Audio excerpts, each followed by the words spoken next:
सल्लल्लाहु अलैहि वसल्लम सिर्फ नमाज पढ़वाने नहीं आए थे, सिर्फ रोजा रखवाने नहीं आए थे। उस जुल्म और जबर के दौर में, बेटियों को जिंदा दफन करने के दौर में अल्लाह के रसूल ने अपनी बेटी की अजमत बताई, और सिर्फ अपनी बेटी की अजमत अमली तौर पे करके तो दिखाई, उसके साथ ही साथ अल्लाह के हबीब सल्लल्लाहु अलैहि वसल्लम ने जिस घर में बेटी पैदा होती है उस घर की अजमत को भी उजागर किया। ये मैंने बतौर तमहीद का। अल्लाह कुरान में फरमाता है, अल्लाह रब्बुल इज्जत को सारे जमीन और आसमान की बादशाही ज़ेबा है, और वो जिसे चाहता है बेटियां देता है और जिसे चाहता है बेटे देता है। बेटे भी अल्लाह ही देता है और बेटियां भी अल्लाह ही देता है, लेकिन अल्लाह तबारक व तआला ने पहले बेटियों का जिक्र किया। अल्लाह जिसे चाहता है, लोग कहते हैं इस्लाम में बेटी की अजमत क्या है, मैं कहता हूं खुदा की कसम कुरान जो है पहले बेटे के तस्करे से पहले बेटी का तस्करा करता है। मेरे आका सल्लल्लाहु अलैहि वसल्लम के प्यारे दीवानों, आप अंदाजा तो फरमाएं, अल्लाह जिसे चाहता है बेटियां देता है और जिसे चाहता है बेटे देता है। अब आप देखें, बहुत सारी खवातीन यहाँ मौजूद हैं, माए और बहनें यहाँ मौजूद हैं।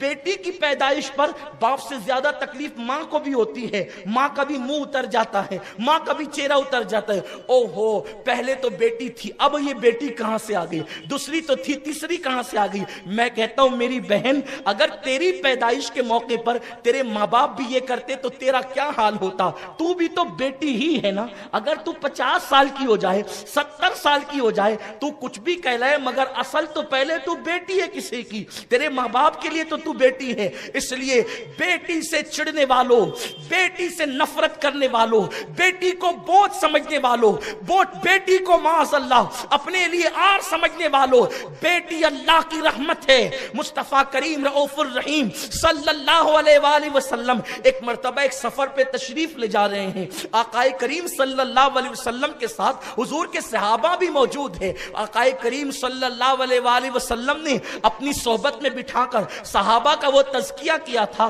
कि अब सहाबा किराम भी गैब के पर्दे से देख लिया करते थे। सहाबा की नजरों पर से भी पर्दे गैब उठ चुके थे, बाज मकामात पर वो भी उसका मुशाहिदा कर लिया करते थे। आकाए करीम रऊफुर रहीम सल्लल्लाहु अलैहि वसल्लम के साथ सहाबा जा रहे हैं। जाते हुए सहाबा ने अर्ज किया, या रसूल अल्लाह सल्लल्लाहु अलैहि वसल्लम, हमारे माँ बाप आप पे कुर्बान, मेरे आका इस घर से नूर छन छन के निकल रहा है। या रसूल अल्लाह, इस घर से नूर छन के क्यों निकल रहा है? तो अल्लाह के हबीब ने फरमाया, गैबदा नबी ने फरमाया, जाके मालूम करो, या तो इस घर में किसी यतीम की परवरिश हो रही होगी, या तो इस घर में बेटी की विलादत हुई होगी। आप गौर फरमाएं, जिस घर में बेटी की विलादत होती है उस घर से अल्लाह का नूर छन करके निकलता है। आप गौर करें, ये बेटे की विलादत पर नहीं है। बेटा ज्यादा से ज्यादा दुनिया की दौलत कमा के दे सकता है, बेटा ज्यादा से ज्यादा दुनिया में तुम्हारा नाम बुलंद कर सकता है। यकीनन बेटे की भी अहमियत है, बेटा ज्यादा से ज्यादा तुम्हारी नस्ल की बका का जरिया हो सकता है, लेकिन रहमत खुदा जिससे मिलती है उसे बेटी कहते हैं। जन्नत की बशारत जिससे मिलती है उसे बेटी कहते हैं। मुस्तफा जाने रहमत का कुर्ब जिससे मिलता है उसे बेटी कहते हैं। दुनियादार मुमकिन है उसके नजदीक ये अहमियत ना हो कि नबी का कुर्ब मिलता है, जन्नत मिलती है, रहमत की बशारत मिलती है, जन्नत का मुज़्दे जाफिजा मिलता है। आप जानते हैं अल्लाह के हबीब मुस्तफा करीम रऊफुर रहीम सल्लल्लाहु अलैहि वसल्लम ने फरमाया, जिसके घर में 3 अदद बेटियां हों, जिसके घर में 3 बेटियां हों और 1 अदद बेटा हो, जब वो सफर से आए, इसलिए कि जो चीज की कमी होती है उसकी अहमियत ज्यादा होती है, तो चूंकि जिसके घर में 3 बेटियां हो और बेटा 1 ही हो, आप जानते हैं उस घर में बेटे की अहमियत क्या होगी। उस घर में बेटों को कैसे पलकों पे बिठाया जाता होगा, बेटे की कैसी कदर की जाती होगी, बेटे की कैसी अहमियत की जाती होगी। अल्लाह अकबर। मेरे आका फरमाते हैं, अगर 3 अदद किसी के घर में बेटियां हो और 1 ही अदद बेटा हो, आका फरमाते हैं जब वो सफर से वापस आए तो पहले अपने बेटे से न मिले, एक लौते बेटे से न मिले, बल्कि वो 3 अदद जो बेटियां हैं पहले उन बेटियों से मुलाकात करे। ये किसने कानून दिया है? ये कानून मुस्तफा जाने रहमत ने दिया है। यानी तुम्हारे घर में जो 3 अदद बेटियां हैं, 1 अदद इकलौते बेटे से पहले मत मिलना। जब सफर से आओ तो पहले अपनी बेटियों से मिलना। और आकाए करीम सल्लल्लाहु अलैहि वसल्लम फरमाते हैं, अगर सफर में तुमने कोई तोहफा खरीदा है और तुम कोई तोहफा लाए हो तो पहले तोहफा बेटे को मत देना, बल्कि तोहफा पहले बेटियों को देना। अगरचे वो 3 हो, उनकी तादाद ज्यादा हो, अगरचे बेटा इकलौता हो, तुम जब सफर से तोहफा लेकर के आओ तो पहले बेटे को मत देना। आकाए करीम फरमाते हैं पहले बेटी को तोहफा देना। और फिर मेरे आका का फरमान सुनो, अपनी माओ और बहनों से कहता हूं मचल जाओ, बेशुमार दुरूद और सलाम हो उस आमिना के लाल पर जिसने बेटी को कितना बुलंद मकाम अता किया है। आकाए करीम सल्लल्लाहु अलैहि वसल्लम फरमाते हैं जब तुम सफर से वापस आओ और तोहफा लेकर के आओ, इकलौते बेटे को पहले तोहफा मत देना, बल्कि पहले तोहफा अपनी बेटियों को देना। आका फरमाते हैं उसकी वजह यह है अगर तुमने पहले बेटे को तोहफा दिया तो बेटियों का दिल बड़ा नाजुक होता है, बेटियों का दिल बड़ा कमजोर होता है, उनका दिल दुख जाएगा, उनका दिल टूट जाएगा। और आका फरमाते हैं जिसने अपनी बेटी का दिल तोड़ दिया उसने मुझ मोहम्मद का दिल तोड़ दिया। अब आप मुझे बताएं जो बेटी के दिलों को तकलीफ पहुंचाते हैं, गोया कि वो जिस रसूल का कलेमा पढ़ते हैं उस रसूल के दिल को तकलीफ पहुंचाते हैं, उस रसूल के दिल को अजियत पहुंचाते हैं। मेरे प्यारे आका अलैहिस्सलाम के प्यारे दीवानों, मुझे बताओ नमाज पढ़ने वालों 5 वक्त की नमाज पढ़ते हो, तहज्जुद का भी एहतमाम करते हो, कुरान की तिलावत भी करते हो, घरों के अंदर इस्लामी माहौल है, लेकिन मुझे बताओ इस्लाम सिर्फ रोजा नमाज हज और ज़कात का नाम नहीं, क्या ये रसूल पाक की सुन्नत नहीं है कि बेटी का दिल दुखाने वाला गोया कि अपने नबी का दिल दुखाता है, अपने नबी पाक के दिल को अज़ियत पहुंचाता है। आकाए करीम तो फरमाते हैं पहले बेटे को तोहफा मत दो, पहले बेटी को तोहफा दो। अल्लाह अकबर। और मेरे आका सल्लल्लाहु अलैहि वसल्लम ने एक महफिल में इरशाद फरमाया जिसके घर में 3 बेटियां पैदा हो, हुजूर ने शुरुआत की है 3 बेटियों से। आका फरमाते हैं जिसके घर में 3 अदद बेटियां पैदा हो और वो खुशी करे। खुशी का मतलब ये कि दिल से, गली वालों को बताने के लिए नहीं, अंदर से जल रहे हैं और सामने से इजहार कर रहे हैं। मौलाना कह रहे थे बेटी पैदा होती तो जलेबी तकसीम होती है। मौलाना ये पहले की बात है, अब तो जलेबियां भी तकसीम नहीं, अब तो 3-4 दिन तक के बताया भी नहीं जाता कि पैदा क्या हुआ है, ये बहुत पुरानी बात हो गई। और अगर जलेबी भी तकसीम होती है तो इस खौफ से होती है कि चलो बांट दो वरना लोग कहेंगे बेटी अच्छी ना लगी, इसलिए नहीं कि बेटी की खुशी में, खुशी दिल की कैफियत का नाम है। जिसको इख्तियार नहीं है वो बेइख्तियार उछल पड़ती है और चेहरे खिल जाते हैं। वो जो बेइख्तियार चेहरे खिलते हैं ना, वो बेटियों की विलादत पर अब कहां है। अब तो जैसे बेटी की विलादत की खबर सुनते हैं तो सर चकराता है, आंखों में अंधेरा आता है, उसकी शादी कौन करेगा, दामाद कैसा होगा, ये कैसा होगा। नादान, तूने बेटी को जन्म दिया है, उसकी तकदीर को तूने जन्म नहीं दिया। तकदीर तो खुदा लिखता है। और सुन ले, ये दुनिया की मुसीबत भी हो तो वो 2 दिन की, अभी मैं उसका जायजा लूंगा, अभी आपको बताऊंगा बेटियों को मुसीबत होती है तो उस पर भी क्या है। अल्लाह के हबीब सल्लल्लाहु अलैहि वसल्लम फरमाते हैं 3 बेटियां जिसके घर में पैदा हो और वो खुशी करे, यानी गम नहीं करे, खुशी करे। आका फरमाते हैं फिर उनके अच्छे नाम रखे, उनकी अच्छी तरबियत करे, अच्छे नाम भी रखे, अच्छी तरबियत भी करे। बल्कि मुझे तो यहां तक लोगों ने बताया कि जिस औरत को बेटियां ही पैदा होती है, शौहर उसको धमकी देता है कि तुझे सिर्फ बेटियां होती है, बेटा पैदा नहीं होता, इसलिए अब की बार बेटी पैदा हुई तो तलाक दे देंगे, इस तरह की धमकियां दी जाती।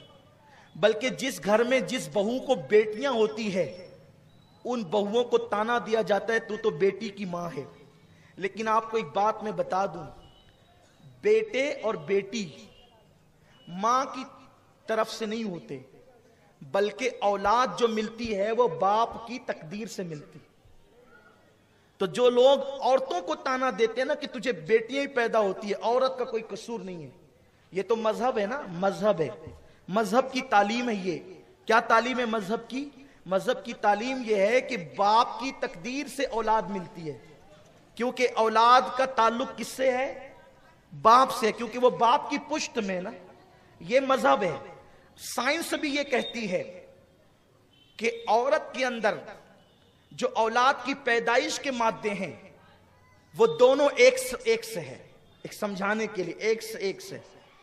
और मर्द के यहां एक्स और वाई दोनों है।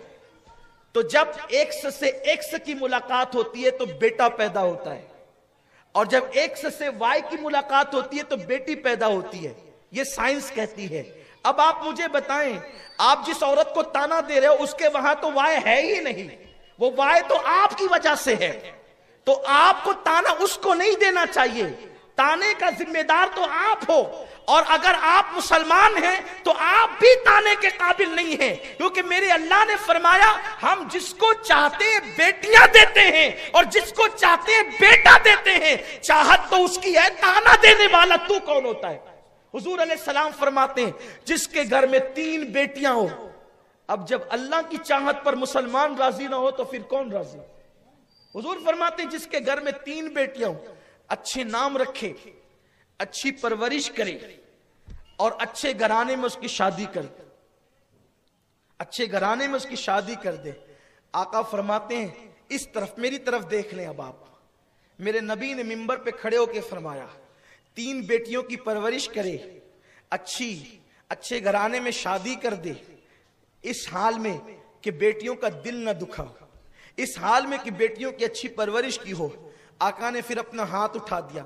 मेरे हाथ उनके हाथ की तरह नहीं, किसी के हाथ उनके हाथ की तरह नहीं, सिर्फ बताने के लिए हुजूर सैयद आलम ने अपना हाथ उठा दिया। वो हाथ जिस समतो उठा गनी कर दिया, मौजे बहरे समाहत पे लाखों सलाम। हुजूर ने अपने हाथ उठा दिए, वो हाथ जिसको कुरान यदुल्लाह कहता है। कुर्बान जाएं वो हाथ उठाएं जिन हाथों की शान ये है वमा रमैता इद रमैता वलाकिन्नल्लाह रमा। अगर वो हाथ कंकरी फेंक दे तो कुदरत कहे तूने नहीं महबूब, हमने कंकरियां फेंकी है। हुजूर ने वो हाथ उठाए, सहाबा की तवज्जो हो गई। आका फरमाते हैं मेरे सहाबा ये देख रहे हो ये 2 उंगलियां कितने करीब है। हुजूर ने यूं किया, सरकार ने गोरे गोरे नर्म नर्म खूबसूरत हाथ यूं किया, गोया कि वो यदुल्लाह को हुजूर ने यूं किया और फरमाया मेरे सहाबा ये जो देख रहे हो 2 उंगलियां कितने करीब है। अब आप देख रहे हो, मैं सिर्फ समझाने के लिए, ये 2 उंगलियां कितनी करीब है, इनमें कोई फासला नहीं है। आका फरमाते 3 बेटियों का बाप जो बेटी की पैदाइश पर खुशी करे, अच्छे नाम रखे, अच्छी तरबियत करे, अच्छे घराने में शादी कर दे। हुजूर फरमाते हैं जैसे ये 2 उंगलियां करीब है, 3 बेटियों का बाप और मैं मोहम्मद जन्नत में इतने ही करीब रहेंगे।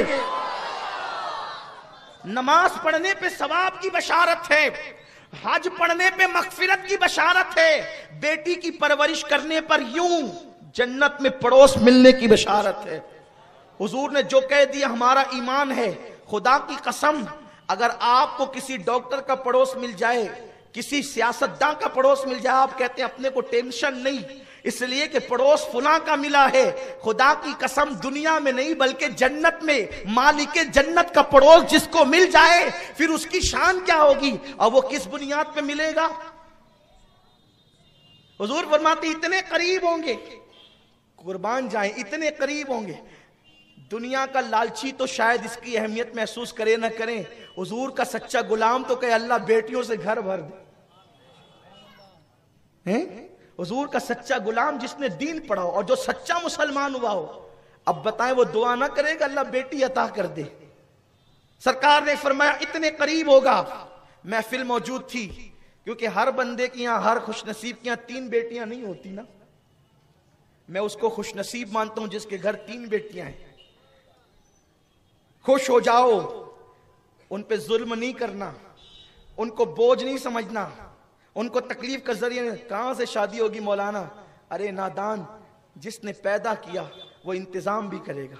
अल्लाह पे तवक्कुल तो कर, अल्लाह पे, मोमिन का तवक्कुल अल्लाह पे होता है, भरोसा अल्लाह पे होता है। लोग बहुत टेंशन में होते हैं और टेंशन इसलिए पैदा हुआ कि लोग लालची हो गए। अब शादियां मालदारों के यहां जल्दी होती है, गरीबों की बेटियों को कौन पूछता है।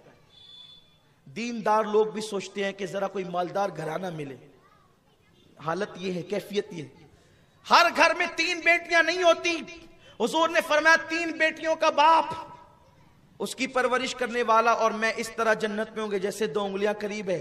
एक सहाबी के घर 2 बेटियां थी, खड़े होके कहते हैं मेरे आका मेरे माँ बाप आप पे कुर्बान, अगर किसी के घर 3 ना हो सकी बेटियां, 2 ही हो तो आका फरमाते उसकी परवरिश करे तो वो भी मेरे साथ इसी तरह जन्नत में होगा। एक वाला तड़पने लगा और सोचा कि मैं न 3 है न 2 है।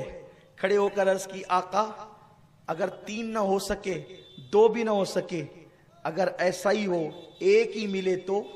यानी उस महफिल को हुजूर ने इस तरह रश्क की महफिल बना दिया कि एक वाला 2 की तमन्ना करने लगा और 2 वाला 3 का मुतमन्नी हो गया। यानी बेटियों को अपने हाथ से दफन करने वाले अब बेटियों का मुतालबा करने लगे। यही तो मेरे नबी का इनकलाब है, यही तो मेरे रसूल का इनकलाब है कि कहां वो दौर जिस दौर में बेटियों को दफन किया जा रहा था और कहां वो दौर मस्जिद नबी के सहन में लोग चुपके कह रहे थे अल्लाह एक क्यों दिया दूसरी भी दे दे। जो 2 वाले थे वो कहते थे अल्लाह 2 क्यों तीसरी भी दे दे। कौन? जिसने अपने हाथों से बेटियां दफन की थी। ये इनकलाब है मुस्तफ़ा करीम का। हुजूर सिर्फ मस्जिदों को आबाद करने नहीं बल्कि बेटियों की अहमियत बताने भी आए थे। हमने दीन का कुछ हिस्सा लिया बाकी दीन छोड़ दिया, ये यहूदियों का तरीका है। दीन मुकम्मल ये है जो हुजूर अलैहिस्सलाम लेकर आए थे। तो 2 वाले को जन्नत की बशारत मिली तो एक वाले ने चुपके से अर्ज किया अब्दुल्ला और आमिना के लाडले, मेरे माँ बाप तेरे माँ बाप पे कुर्बान और मेरे माँ बाप आपके कदमों पे कुर्बान। या रसूल अल्लाह जिसके यहाँ 3 ना हो सके 2 को बशारत, जिसके यहाँ 2 ना हो सके आका अगर किसी को 1 ही बेटी हो या रसूल अल्लाह तो उसके लिए क्या है। मेरे नबी का दरियाए करम जोश में था, फरमाया अगर किसी के यहाँ 2 ना हो सके 3 ना हो सके और 1 ही बेटी हो, 1 बेटी की परवरिश पर भी मैं उसको जन्नत की बशारत देता हूं। वो मेरे इतने करीब होगा जैसे 2 उंगलियां आपस में करीब है। हुजूर ने किसको बशारत दी? बेटे के बाप को नहीं, बेटी के बाप। आज तो उसका सीना तन जाता है जो बेटे का बेटा भी दे तो खुश है, गम की बात नहीं। बेटे से नस्ल चलती है, बेटे से मिशन चलता है, बेटा भी होना चाहिए। लेकिन आज हम बेटी की फजीलत इसलिए बता रहे हैं कि बेटियां बोझ लगने लगी हैं माँ बाप।